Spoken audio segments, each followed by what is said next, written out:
און, נמצא פה?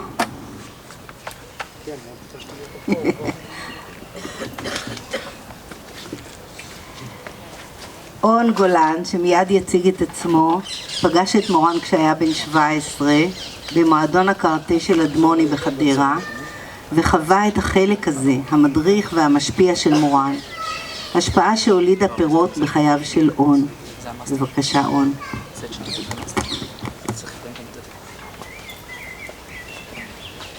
טוב, אני לא הכנתי איזשהו משהו כתוב, ואני אנסה שזה יהיה קצר. שנייה. התפלאתי. שומעים? כן. טוב, אז אני אומר, אני אשתדל שזה יהיה קצר, לא הכנתי איזשהו משהו כתוב, אבל קודם כל תודה על הזכות. טיפה לתאר את מורן מזווית, שאני מניח שהלוחמים שלו, הפקודים שלו הכירו, אולי אנשים אחרים פחות. אבל אני הכרתי את מורן בגיל 16-17 לפני צבא, שאני עדיין לא יודע בדיוק מה אני רוצה לעשות. הייתי אז חגורה שחורה, התאמנתי, התחרתי בארץ ובעולם, ובתור ילד היה לי חלום שאני אעזוב את הלימודים לפני הזמן. לא הצטיינתי בכך, ואני אפתח מועדון, וזה יהיה החיים שלי. בערך זו הייתה התוכנית מההתחלה.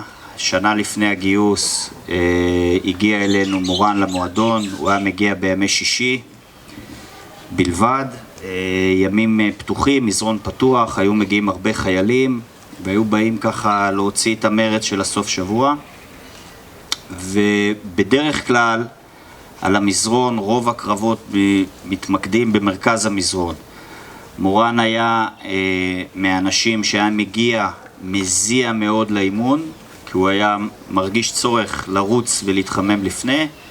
מועדון היה במקום שגם היה עלייה לשם, והוא היה מתאמן בצד, לבד, אף אחד לא, הוא לא היה מדבר עם אף אחד, ופשוט עושה את האימון.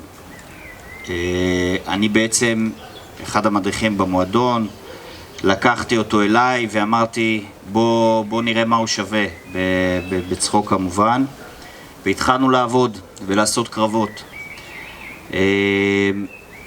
האופן הזה חזר על עצמו משישי לשישי, ומעבר לאימון, איך שהיה מסתיים האימון, הוא לא היה אומר מילה, פשוט לוקח את הדברים והיה נעלם.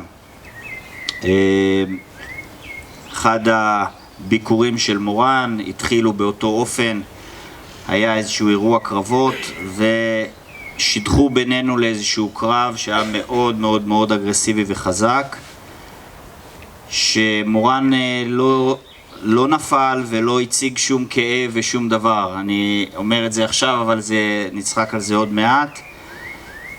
אני יכול להגיד שאני עבדתי בכל הכוח מול בסוף בן אדם שלא מיומן, ועדיין הוא לא נפל. בשישי לאחר מכן קיבלתי הודעה, האימון היה מתחיל ב3, בערך ב2:45, אל תשכח להביא נעלי ספורט. הוא חיכה לי הפעם לפני הריצה שלו. אני יכול להגיד שאני זוכר את תחילת הריצה, איפשהו בדרך התחילו ההקאות, וזה אחת הריצות הקשות בחיי. אחרי זה שעלינו למזרון הדברים היו אחרת. אז מורן למעשה, חוץ מהכושר הגופני, היה לו ראש מאוד מאוד חזק, הוא היה לוחם בנשמה, ומעבר ליכולות האלה, עם הזמן, שזה לקח קרוב לשנה עד שמורן נפתח ודיבר, אני הבנתי מי זה מורן באמת. ומה שהוא עשה לא רק לי, אלא להרבה בני נוער שהיו מגיעים להתאמן, הוא היה נותן להם כיוון לחיים. ואני יכול להגיד שאני היה לי את כל האישורים לא לסיים תיכון, ומורן בא ואמר, תשמע, אתה תסיים ותלך, ואמרתי לו, תראה, הנה אני דיסלקט ואני יכול לעשות כך, והוא אמר לי, תסיים את זה. אז אמרתי לו, איך? הוא אמר לי, פשוט ברבק. זו הייתה המילה. לימים סיימתי הנדסת מכונות, ובאיזשהו טקס הצטיינות של התואר, אז שאלו אותי איך סיימת את זה, אז חזרתי על המילים של מורן, שפשוט בכוח ובהתמדה, זה מה שספגתי ממורן. שנה לאחר מכן, שנתיים בערך, הגעתי ליחידה, והתחלתי אחרי איזשהו מסלול הכשרה לנסות להעביר אימונים.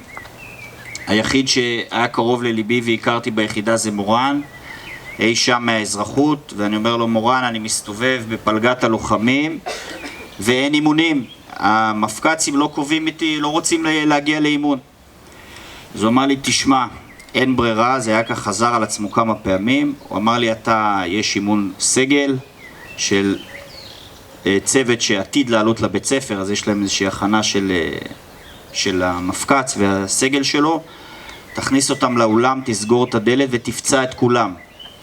אמרתי לו, מה זאת אומרת? הוא אומר לי, אתה נכנס לאולם, לא אומר מילה.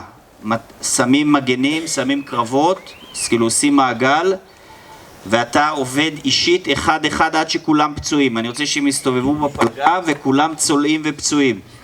אז אמרתי לו, אתה בטוח? וזה, הוא אומר לי, כן, אתה זוכר את הקרב שעשינו אז? אם היית ממשיך עוד 10 שניות הייתי נופל. אז אמרתי לו, למה לא אמרת לי?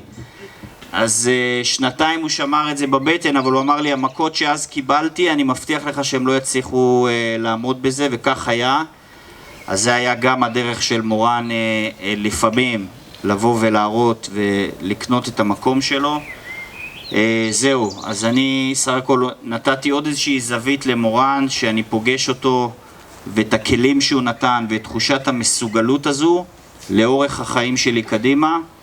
בקשיים מסוימים אני נזכר במורן ואומר שלפעמים צריך לעבוד בכוח ובכוח התמדה, וזה מה שהוביל אותי וזה מה שספגתי ממורן. אז תודה לכולם על הזמן ועל ההקשבה.